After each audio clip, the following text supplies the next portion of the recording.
The teacher. When my big brother and I were growing up in Wyoming during the 1980s, my mom spanked us pretty often. The tool she used for our discipline was an oval wooden paddle which she referred to as the teacher, a pretty apt name, since it taught me and my brother a number of important lessons during our childhood. Mom was a struggling single parent who worked 2 jobs to keep us afloat, so she stood no nonsense when it came to our behavior. It was simply a distraction she didn't need. When you had been naughty, you were taken to Mom's room for your punishment. The screams and cries of the boy being spanked would echo around the house, as would the sound of the wood coming down upon his bare bottom. I remember being taken for my first time very vividly. Up until that point, I had had my legs slapped if I was playing up, but by the time I got to 5 years old, I was considered quite old enough to see the teacher. I remember Mom grabbing my hand and marching me up the stairs to my doom.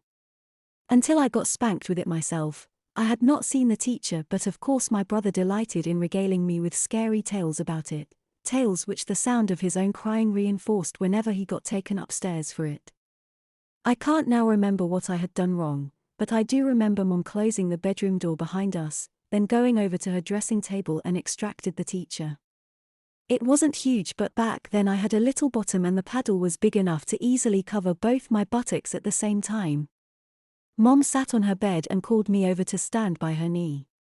There was a lecture, brief and to the point, and then my shorts were taken down, swiftly followed by my underpants. As I say, I was used to slapped legs, but that rarely required the formality of pants being removed. Mom showed me how to lie across her lap, and I was trembling with fear, already crying pretty badly.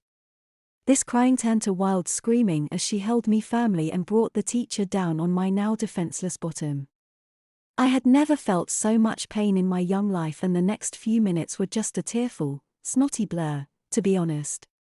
I have no idea how many she gave me. After I was let up off her knee, I stood there bawling for a few minutes, then went to pull my undies up.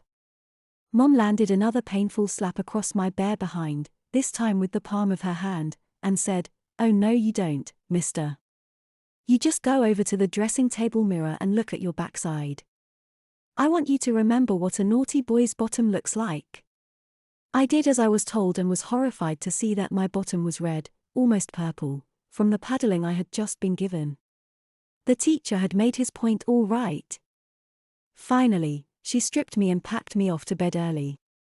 Visits to the teacher continued into our early teens for both of us.